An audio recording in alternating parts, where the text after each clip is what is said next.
Hey, welcome back to Lemphan's Cocktails. I know it's been a while, and as you can see, we have a new filming space here, and that's because I'm not in Japan anymore. I'm actually in Guam. So about a month ago, I moved here to Guam for a temporary assignment for work. I'll be here for a while, and I figured, well, I'm in Micronesia, Polynesia area. I might as well just go straight into a heavy tiki time because this is kind of the vibe of the area, not the drinks necessarily, but you know, the decor. This is like where a lot of the tiki decor comes from. And so I figured what better time, what better place than now to just, you know, have my own little tiki bar shack here and make some videos. Tonight, I want to do the absolute classic tiki drink, maybe the origin of all tiki drinks, the Planter's Punch. Now I've done the Smuggler's Cove Planter's Punch before, which is a little bit different than what we're going to do tonight, but it is really good. And tonight I want to do this one because this is Stephen Remsberg's personal Planter's Punch. Now if you don't know who he was, he formerly had the world's largest rum collection. Unfortunately, he passed away a few years ago and that rum collection kind of scattered away, auctioned, bought off, you know, it happens. But he left behind one hell of a Planter's Punch recipe, and that's what I want to make tonight. And the main rum backbone of his Planter's Punch was actually Coruba. Coruba is a really affordable dark Jamaican rum. It's made by Ray and Nephew, and it comes in about 80 proof. The great thing about this is that it's a dark rum. It's super cheap, about $17 to $21 a bottle, and it's got a certain texture and feel to it that you don't find in many other rums. This is a favorite rum to use in a lot of tiki drinks because of that texture, but most people don't drink it neat because it's probably got some additives. I mean, you can see it's pretty dark.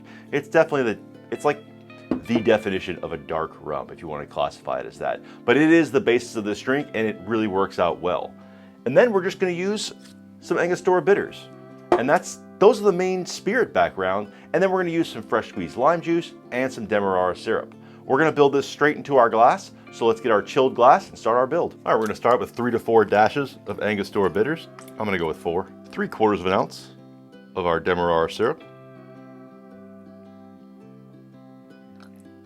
1 ounce of fresh squeezed lime juice. And now the best part, the Coruba, we're going to do 3 full ounces. I know it seems like a lot, but really, you know, it's only 80 proof. Then we'll add some crushed ice. Not too much. We're going to use a bar spoon and go ahead and swivel that up.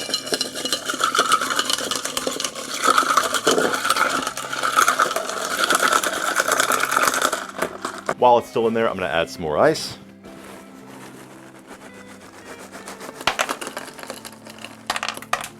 Give that a few more swizzles, make a little bit bigger of a mess.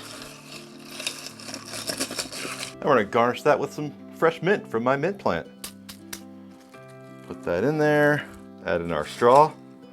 Now we have our Planter's Punch. All right, let's go ahead and try the Steve Remsberg Planter's Punch.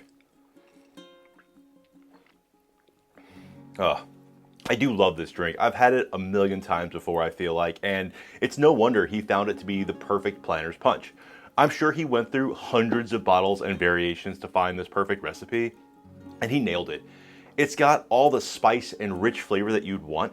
Now in the Smuggler's Cove, you use a 1/4 ounce of allspice liqueur, but in this, you just use those Angostura Bitters mixed with the Coruba, and it still provides a lot of that spice and body that you get from other ones with only 2 simple, a lot cheaper ingredients. It's actually really great, and I really love this cocktail. I can't explain to you how much. Like, if I'm not sure what I want to drink in the evening and I want something tiki flavored, it's usually a Planter's Punch in this recipe, and I've used it as a platform to try a lot of different rums, but I've also come back to the realization that Coruba is pretty much the best for it.